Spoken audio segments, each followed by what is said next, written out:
কেন করছো?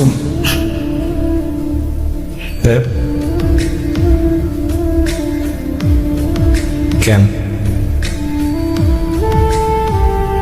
আমি কোনোদিন ঠকাইছি? আমি কোনোদিন কষ্ট দিচ্ছি? ছোটখাটো বিষয়ে কোনোদিন মিথ্যা কথা বলছি? হ্যাঁ, করছিটা কি আমার একটু বুঝতে হবে, বুঝছো? যদি নিজেরা বুঝ না দিতে পারি তাহলে বাঁচাটা একটু মুশকিল হয়ে যাবে। এখন মানে আমার ভিতরে কি যেন একটা হইতেছে, এই জায়গায় কি যেন একটা হয়ে গেছে। তোমার কাছে কি এমন কোনো কথা আছে যেটা যদি বলো আমার এই জায়গাটা ঠিক হয়ে যাবে? হ্যাঁ, তোমার পরিচিত কি এমন কেউ আছে যে আইসা আমার এই কথাটা বললে আমার এই জায়গাটা ঠিক হয়ে যাবে?